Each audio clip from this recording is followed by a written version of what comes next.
안녕하세요. GGG 코리아 안드로이드 운영진 배필주입니다. 2주차 두 번째 시간으로 유징 스테이트 인 제팩 컴포즈에서 어떻게 스테이트를 활용하는지 같이 알아보려고 합니다. 참고로 이번 시간은 코드랩을 함께 진행하지는 않고요. 코드랩에 새롭게 소개된 개념을 알아보려고 합니다. 본격적인 시작에 앞서 진행하셔야 할 코드랩 안내를 드립니다. 코드랩을 진행하실 때에는 여기 보이는 GitHub 레파지토리에 접근하셔가지고 포크하시고 개인 브랜치를 따서 코드랩을 진행하고 코드로 꼭 남겨주셔야 합니다.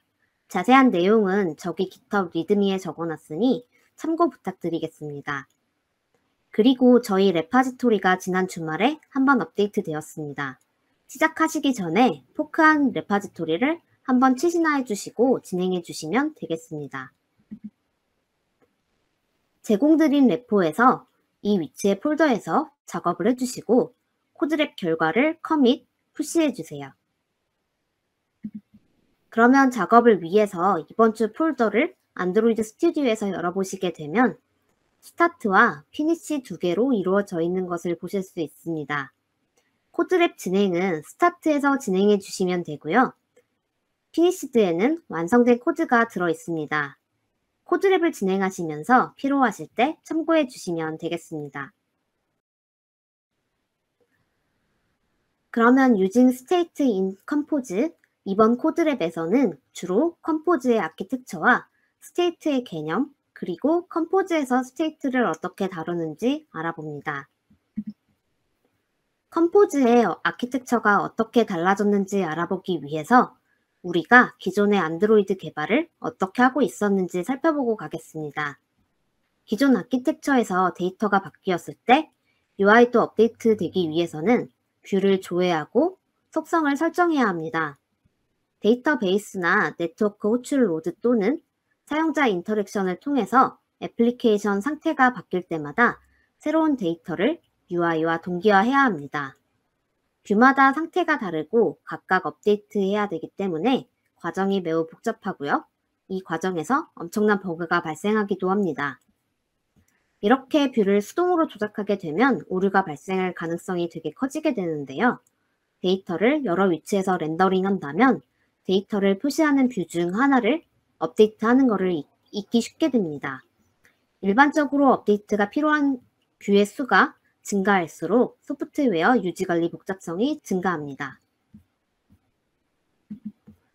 반면에 컴포즈에서는 선언형으로 UI 모델을 구성하고 단방향 데이터 흐름을 따라가는 것이 좋게 구성이 되어 있는데요. 뷰 모델이 화면 스테이트의 단일 스트림을 노출하면 컴포즈 UI에서 관찰하고 각 구성 요소에 매개 변수로 전달합니다. 각 구성 요소는 필요한 스테이트만 수신하기 때문에 데이터를 바꿀 때만 업데이트하면 됩니다.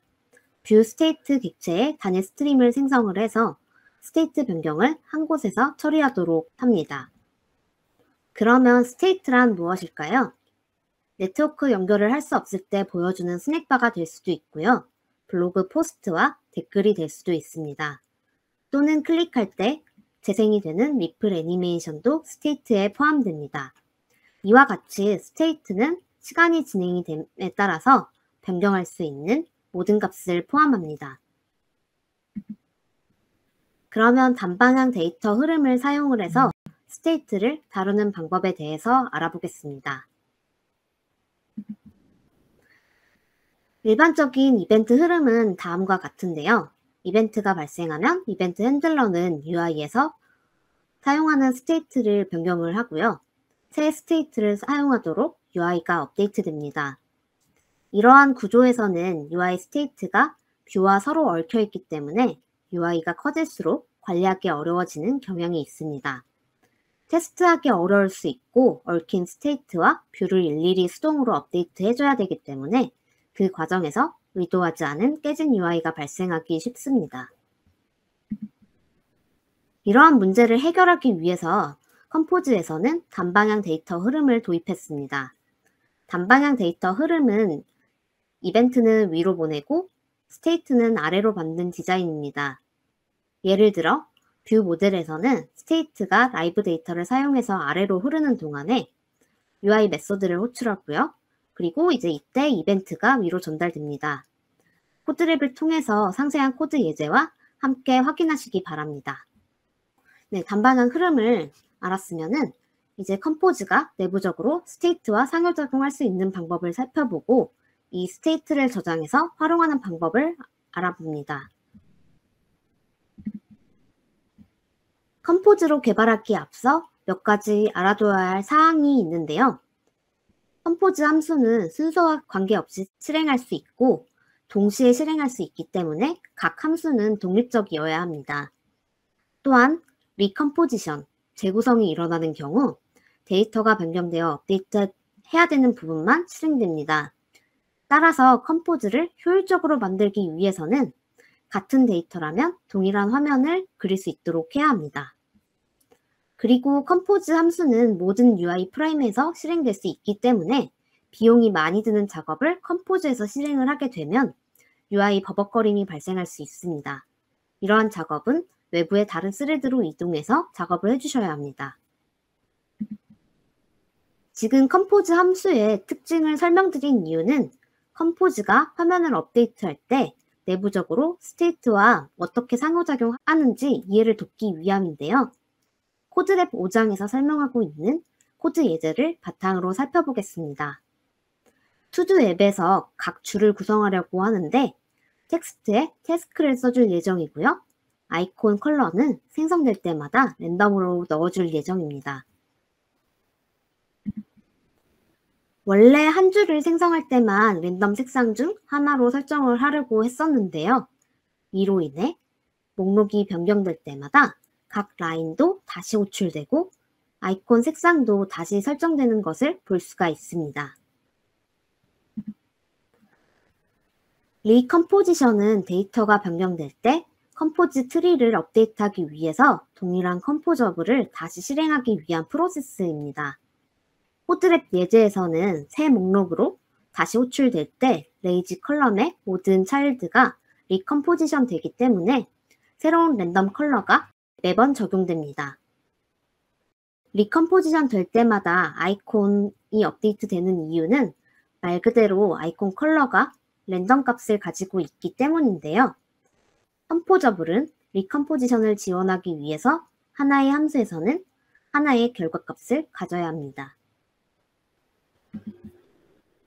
따라서 랜덤으로 설정했던 부분을 일관된 결과값을 가질 수 있도록 수정을 해줄 건데요.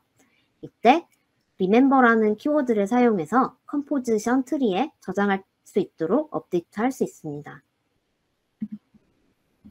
remember에 의해서 계산된 값은 컴포지션 트리에 저장이 되고요. 키가 변경될 때만 다시 계산됩니다. 따라서 remember를 적용을 하고 리컴포지션이 발생하게 되면 이때는 이전에 생성된 값을 반환해 주게 됩니다.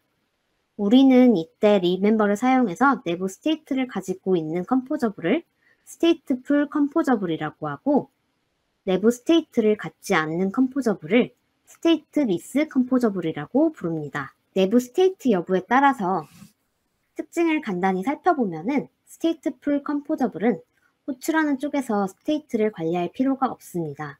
그 대신에 재사용성이 낮고요. 테스트하기 어려울 수 있습니다. stateless 컴포저블은 아까 말씀드렸던 것처럼 스테이트를 갖지 않는 컴포저블인데요. 스테이트를 갖고 있지 않기 때문에 밖에서 호출해 줘야 하는 쪽에서 제어를 해줘야 하고요. 또 스테이트가 없기 때문에 재사용 가능성이 더 높고 테스트를 만들기 더 쉬워집니다.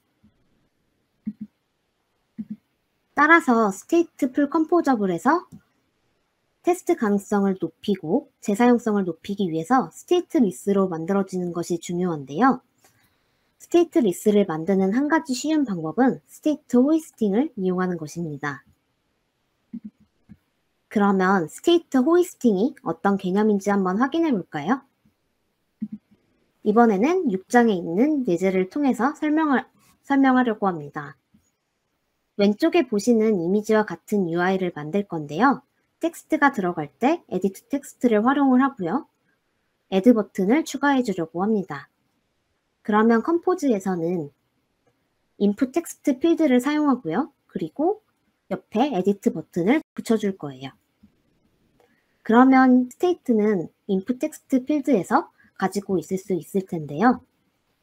그런데 추가로 아래처럼 그 텍스트가 없을 때는 에디트 텍스트 버튼을 비활성화 시키고 싶다고 할게요. 그러면 지금 에디트 버튼에서는 input 텍스트 필드가 가지고 있는 텍스트 스테이트의 값을 접근해야 하는 문제가 생깁니다. 컴포즈에서는 아까 말씀드렸던 것처럼 서로 독립된 그 함수여야 하기 때문에 이런 접근을 허용하지 않는데요. 현재 구조에서 이벤트는 위로 흐르고 스테이트는 항상 아래로 흐를 수 있도록 구조를 바꾸어서 적용을 하려고 합니다. 그렇게 하려면 저장된 텍스트 밸류를 텍스트 필드에서 인풋이 가질 수 있도록 해야 하는데요. 그럼 결과적으로 아까 인풋 텍스트 필드에서 가지고 있었던 텍스트 스테이트가 지금 상위에 to-do 아이템 인풋에서 가지는 형태가 될 수 있습니다. 이러한 패턴을 스테이트 호이스팅이라고 합니다. 그러면 스테이트 호이스팅을 할 때 어디로 어떻게 가야 하는지 알아내는 데 도움이 되는 규칙 3가지를 소개하려고 합니다. 스테이트는 스테이트를 사용하는 모든 컴포저블을 최소 공통 상위 항목으로 이동을 해야 하고요. 스테이트는 또한 최소한 수정할 수 있는 최고 수준으로 이동해야 합니다. 또 동일한 이벤트에 대한 응답으로 두 스테이트가 변경된다면 함께 이동해 주시면 되겠습니다. 대략적인 설명을 마쳤습니다. 2주차 2번째 코드랩을 지금부터 시작하시면 되겠습니다. 네, 감사합니다.